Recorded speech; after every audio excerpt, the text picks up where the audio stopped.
Hey guys, welcome back to another Blender tutorial. Today we're going to be covering this amazing particle effect. You can see that we can kind of brush through any logo and it turns into this amazing particle field, and we can push these particles out of the way. We're going to go through this using geometry nodes. I'll show you a few examples and then where the idea came from, and we're going to go ahead and hop right into it.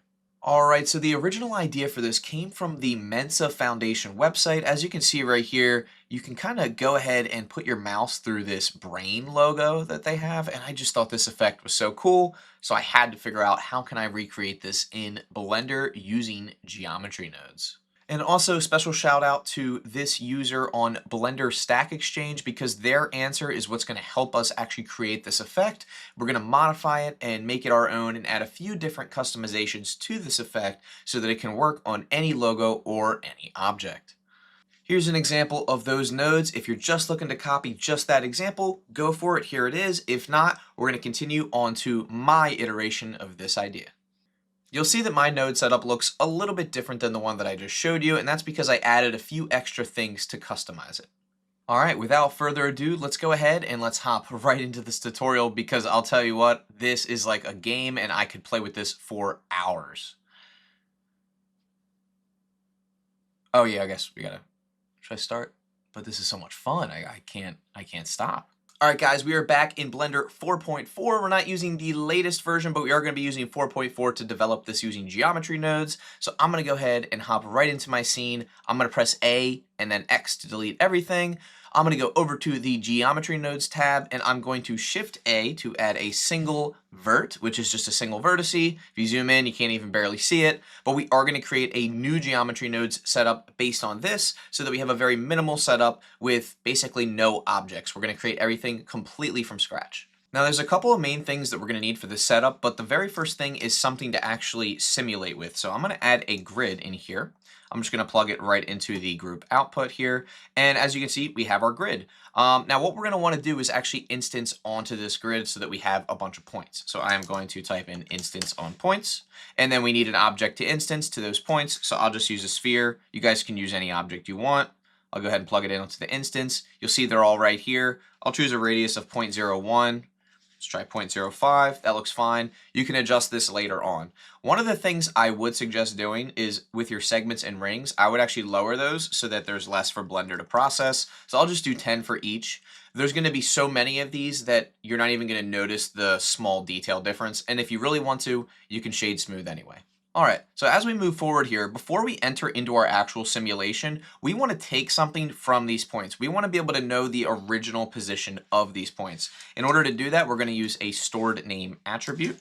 So you're going to type in stored name attribute, go ahead and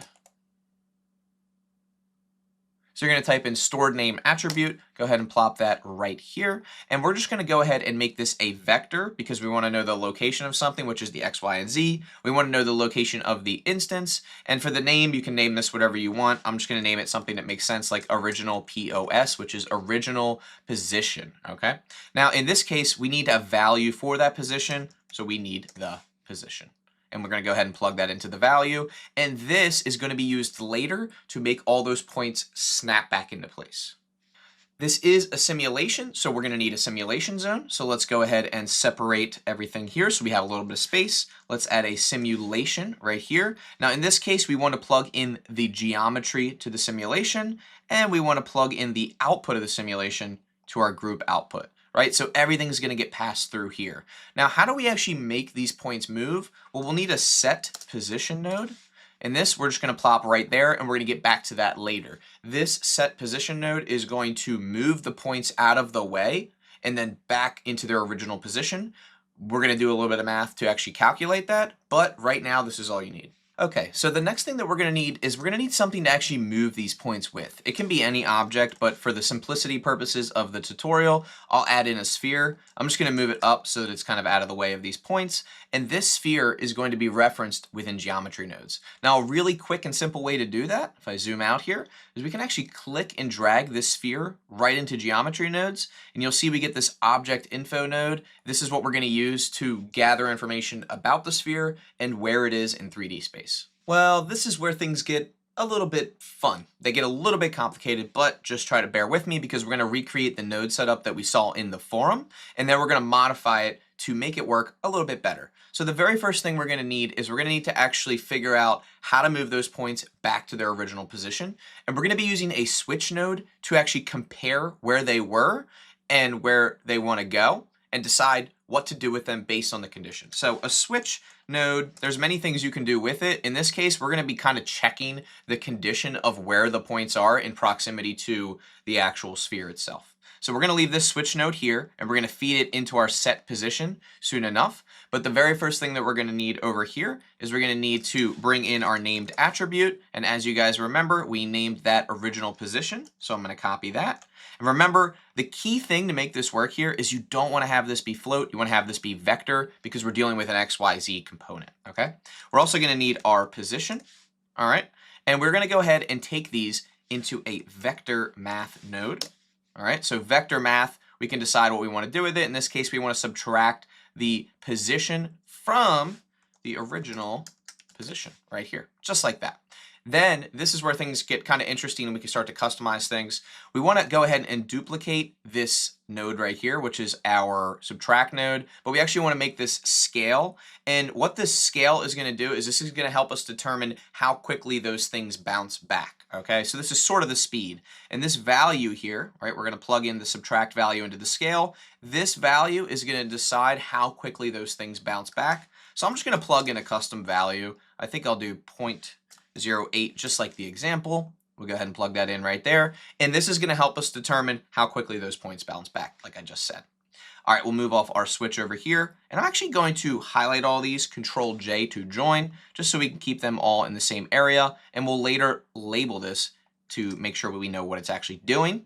We'll go ahead and duplicate our vector math here. We'll plug in our scale to the bottom, and we want to add back that original position right here, just like that. Okay, so this is kind of the setup for the top part here. And then what we want to do is we actually want to feed this in to our switch. So we'll actually feed this into our switch, but we don't want to type geometry. We want to type vector because we're dealing with vector here.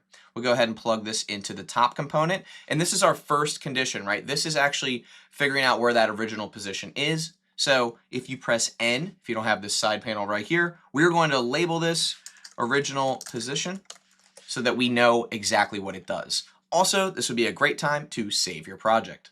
All right, on to the next component here. And to do this, I'm actually gonna give us some more room, so we don't need to worry about this up here yet. So what we wanna do now is we wanna actually use the information from this sphere, right? And we wanna do a couple of things with this sphere. We actually wanna collect the nearest surface point. In order to do that, I'm gonna drag the geometry out here, sample nearest surface. Now, right, you don't want to do sample nearest, you want sample nearest surface point, okay? There is a difference. And we also want to make sure this is checked to relative so that when we actually move the sphere around, it's going to be relative to its current size. We can scale it up and down, and there's a lot of fun things we can do with it. Now, I'm going to actually duplicate this again because we're going to be doing a few things with this. I'm going to plug it in the same way. Now, down here, I'm going to join this into a new frame, and we're going to call this checker. We'll just say checker for if points are inside. Now in this case, they're not actually inside the object, they'll just be really, really close to the object.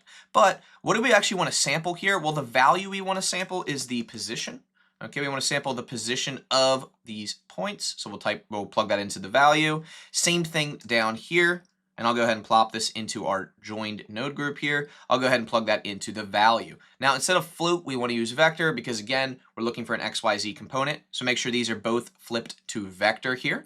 All right, now what we want to do, this is kind of where the trickery comes in, and this is where I had to really figure this one out, is we want to use a vector math node. All right, and we're actually going to subtract these two things. So what we're going to do is we're going to plug in this value up here for this sample nearest into the top component. Make sure this is subtract, and we're going to subtract this position right here, okay? Now, actually, I'm sorry, I set that up wrong. We want to subtract the original position, original position from this one, and then we want to sample nearest and get the dot product of both of those things, which is kind of like the average, but it's not really. Dot product is a little bit of a tough thing to explain. So I'll go ahead and plug these in as follows. We'll have the sample nearest of the position of the point, sample nearest position of the sphere. We'll subtract those two, get the dot product, and then this is what will feed into the other condition of the switch. So this dot product result will get fed into the actual switch component right here. And then the result of sample nearest product right here, sample nearest surface will get plugged into the true component. And this will determine where the points are, if they're near the object, and if they are, do something about that. All right, this is not an expert tutorial. One little thing I missed about this, we want to make sure this position is actually normal. And that is totally my fault, guys. We want to make sure the normal is being sampled for the sample nearest surface, which makes sense because that is kind of the surface itself. Now with that fix, if we go back to the layout tab and we go to frame 1 and we test this out, we'll press play and then grab our sphere to move it. You can see that now we have some interaction between the sphere and the points, but it's not quite right. And I'm going to show you my fix that I've developed on top of the forum code that we used. And we're going to go ahead and make this 10 times better. Now, the reason we're getting such weird results is because they're almost looking at the nearest surface point that is so close to the surface that you can see that the actual point, right, is almost halfway through. We can adjust this barrier. So we're going to go back to geometry nodes here. We're going to press pause. And all we need to do is right here, we just need to scale this up a little bit. So I'm going to use a scale elements node. I'm going to plop that in there. And I'm going to plug the output for that back into where it was before. And now we can just adjust this. I think I'll do something like 1.2.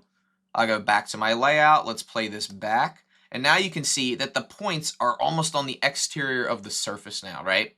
And now what we can do is we can start to add a few more details as well, right? But we have some really great interaction with our points. You can see they snap back into place and they move out of the way. Back in our geometry node setup, there's a couple of things I want to show you. Just first of all, with this grid, the vertices. So the vertices relate to the amount of points. So if we wanted to, we could do like 50 and 50. Okay, and then we could go ahead and I'll just make this the timeline up here so we can reset this. And I want to show you guys the difference here, right? If we press play, you can see that we have all these points. Now they're a little bit big for the size right now, so I'll go ahead and adjust that. We're going to go ahead and adjust the size to maybe like 5 by 5. We'll go ahead and let that reset.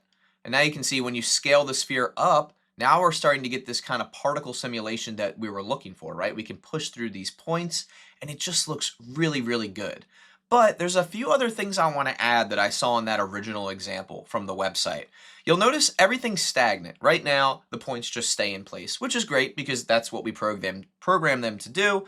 But what I actually want them to do is I want them to idle with some noise texture so that they're kind of always moving just a little bit. So they seem like they're alive. So let's go ahead and let's add that in. So as we remember from earlier, we're using the set position node to actually change where these points are. So what I'm going to do is I'm going to make a little room. I'm going to duplicate this set position node and we're going to set the position again. But this time we're going to idle the position based on a noise texture. And this is actually really simple to do. All I have to do is add a noise texture. I'm going to go ahead and create some room here. I always like to have enough room so everything kind of stays a little bit organized. And all we're going to do is we're going to plug in the factor into our offset here. Okay. And you can see already we have some noise. Now if we press play, you can see they kind of just fly off the screen and then they do their thing over here. Now how do we actually make them kind of stay in the same area? We're actually going to use the set position node again, and we're going to reverse the value of the noise back on itself. So what I'm going to do is I'm going to take the factor. I'm going to use a vector math node. Instead of add, we're going to use scale. I'll scale it by -1 so that we're reversing it. And then I'll plug that into the offset here. We'll go ahead back here. And now you can see they're idling right now. This is exactly what we want. We just want to scale it down a little bit. This is a little bit too intense for my liking. So I'm going to go ahead and change this to a 4D noise texture right here. Now I think for the value, I use something like 0.05 before. So we're going to go ahead and see how that looks. 0.05 is okay. It's a little bit weird, right? It's a little wonky. So I'm going to take a look at my other settings that I used. It looks like I used a W value of 0. Detail, we kept that at 1. Roughness, I put that all the way up. And then for distortion, I put that at 0.5. So let's go ahead and see what that looks like. That looks a little bit better. Now, depending on your scene, you may have to raise this value. You can see if you raise it too much, they scatter just a little bit too much. If you keep it at like 0.1, not exactly what we're looking for. but you can see you can still interact with them. Now, this is where the experimentation comes into play. You guys can use any values you want, but now you have the tools at your disposal, right? You know that these things right here, I'm going to highlight all of them and join them. This right here is actually what's going to give you that noise. So I'm going to name this idle noise, and now you know that that's what gives you that noise. And this actually looks pretty neat. If this is the look you're going for, do it. All right, there's a couple other things I want to add. Right now, again, all these pieces snap back into place, which is great, but I want them to snap back into place at varied timing because I want them to feel more alive, more organic. Right now, it's a little bit too mathematic, so I want it to be slightly varied. So let's go ahead and do that. We are back in our little joined group down here, the original position group. And remember, like I said, this value is kind of how quickly they snap back into place, but we don't want it to stay consistent. We want it to change. In fact, we want it to change every frame if we can. So let's go ahead and add a math node here. And we're basically going to kind of interject this math node, and we're going to multiply it by a random value. So instead of multiplying it by 0.5, I'm going to go ahead and drag this out here, type in random. All right, now the random value, I'll just do 0 to 1. Keep it super simple, and then I'll connect my scene time. I'll connect the frame into the seed, so that way every single frame it changes. So let's go ahead and see what this looks like now. Now, as you can see, this is a little bit slow, so we will adjust this, but as you can see, they're all inching their way back to where they were before, but this time, much slower. So let's go ahead and, for our original value, I'm going to do something like let's do 0.0. We'll do 0.3, 0.2. Let's see how that looks. That's a little bit better. And you can see how you can kind of start to adjust these things. I still think the noise is a little bit high, so I'm going to go ahead and scale it down to 0.05. That looks a little bit better. That's much better. There we go. Now we have a much more organic feel here. And you can see how the numbers are super important, right? The numbers you choose are totally based on the style that you're going for. Me personally, I think this looks great, and it's almost done. So at this point, I'm super happy with the simulation, and you're probably thinking to yourself, okay, this is great, but it's just a grid, right? We're only using a grid here. So how can we actually use other options? I'm going to show you something that not a lot of people cover. It's called the menu switch. And the menu switch basically allows us to switch between different options. The grid can be one of those options. So I'm going to get rid of it here.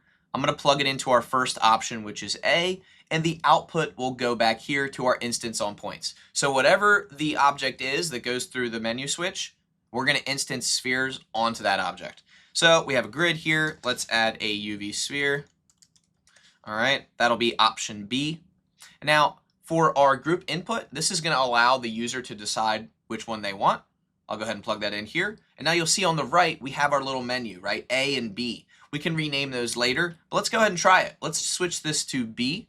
Let's go back, and now look, we have a sphere. Let's go ahead and try to interact with our sphere with our other sphere. And as you can see, we can actually go through our sphere, right? You can see that it's kind of a little jittery right now, but this does work. And if I scale our original sphere effector down, you can see we can still adjust it. And in real time, we can push these particles out of the way. Now, I'm going to show you how to create a custom object as well. Like I'll show you how we would do this for Suzanne, the monkey. I'll go ahead and add an object info node here. I'll plug it into our third option right here. And in this case, we also want to plug our group input into the actual object selector. Make sure this is set to relative. Now, if we choose the custom geometry, we'll have the availability to select an object. So let's add a monkey to the scene. I'll just move the monkey over here. We'll choose the monkey with our picker. Okay, now you're not going to see anything unless you go back to frame 1 here. Now you can see it is using that original position, so I'll unselect Suzanne. We'll press play, and we should be able to interact with these elements, and we are able to interact with them. So that shows you how you can create a custom object. The last thing I'm going to show you guys is how to actually use a logo, like the Blender logo, and you can take that SVG, convert it into a mesh, and we can actually mess around with that logo. All right, I am on the Blender website right here. I'm going to go ahead and download their logo kit. And as soon as that gets downloaded, I'm going to go to my downloads. I'm going to right click on that file, extract all. We'll go ahead and click on extract and double click into that. Our SVG should be in here somewhere. Here it is right here, one of these two. We can use either one. We're going to import this into Blender. So let's go back to Blender. I'll just go to the Layout tab so we have a little bit more room here. I will go up to File, Import SVG. We'll do not SVG as grease pencil, just regular SVG. We'll go ahead and locate that logo, which is either one of these. I'll just use this one, keep it simple. All right, so there's our logo right there. So we need to clean it up a little bit. There's some parts we don't need. Let me first scale this up so we can really see it. Perfect. Now there's one part we don't need. It's this little circle. So I'm gonna delete that. And we don't need this outside rim either, so I'll delete that. And then I'll highlight everything, if I can.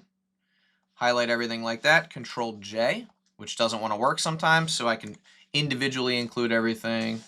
There we go, Control J. Sometimes you have to do a weird order. Now that I have all of this together, I'm going to go over here to my data panel. I'm going to go into geometry, give it a little bit of extrusion here, nothing too crazy. Right click, convert to mesh. And then there's one more step because we're going to get some weird results with this geometry. There's one more step. We're going to go to our modifiers tab, generate, remesh. Make sure you click on the smooth option, uncheck remove disconnected. We'll give it like an octree depth of 8. Go ahead and apply that. Give this a quick save just in case Blender wants to crash on us. Now instead of Suzanne as our custom object, I will select the Blender logo. I'll go back to frame 1 and you can see our Blender logo is right there with all of our points. There's only one thing left to do, and that is adjust the actual size of our spheres, which is right here. Let's try 0.1. There we go. We'll go back and let's test it out. Let's press play. And look at that. Let's hide the original logo. Look at that. We're able to go with a top-down view and adjust this sphere. And now we can actually, let's bring this up a little bit. There we go. You can see that we're actually interacting with the logo pretty much in real time. So we can actually push through this logo. And this could be a really cool effect because what you could do, I'll just show you guys real quick. You could go back to frame 1, insert a keyframe on the sphere, maybe move to like frame 60. Go ahead and move your sphere through the logo. I'll go ahead and end our frame at 60.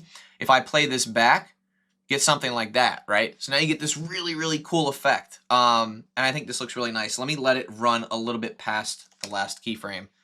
So this is kind of your overall effect that you could achieve with a logo, a model, really anything you want.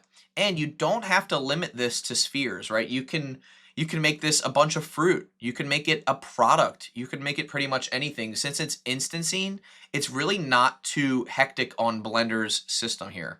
And don't forget, guys, you can click on this and you can change this back to any object you want because A, I think, is the grid. So with A being the grid, you can see that it's not affected, and that's because the sphere is too high right now, right? So remember, your sphere has to be near the object, right? So I'm going to go ahead and delete those keyframes. We're going to make sure this is still working, and that pretty much wraps up the tutorial right there. Look at that. It even works when you're not in play mode. But how cool is that? This was a great tutorial. I'm happy with this one, guys. I feel like the results are pretty good, and there's so much that you can do with this. So I really do hope you guys enjoyed this one. If you did enjoy it, please like, comment, subscribe, all that good YouTube stuff, and let me know, what do you want to see in the next tutorial? I haven't been able to really get a tutorial out in a while because I've just been busy wrapping up the end of my school year and getting my master's degree, stuff like that, you know, just some personal stuff. But yeah, overall, I'm hoping to get a few more tutorials out soon now that it's summertime and we're kind of all for the summer. So yeah, this is the kind of stuff I've been messing around with, physics stuff. It's just a lot of fun. And also make sure you guys check out my live streams on CG Cookie. That's another place where I post some content every now and then. Make sure you're following me on Instagram so you can see all my cool content on there. And enjoy, guys. I can't wait to see what you create with this. Have fun with it. And don't forget, if you need the nodes, I'll put them up here real quick because I know a lot of you guys are just node experts and you just want the nodes. So I'll go ahead and put them right here. I hope I'm zoomed out enough. Hopefully you guys can see that. That is the node setup right there. So if you're like, oh, I didn't see all the nodes, you're moving around too fast, boom, there they are. Try your best to copy them. Again, there's just some main sections. There's a little cleanup we could probably do, but for the most part, this is looking pretty good, and I think it's a good result. So have a great day, guys. I will see you in the next tutorial.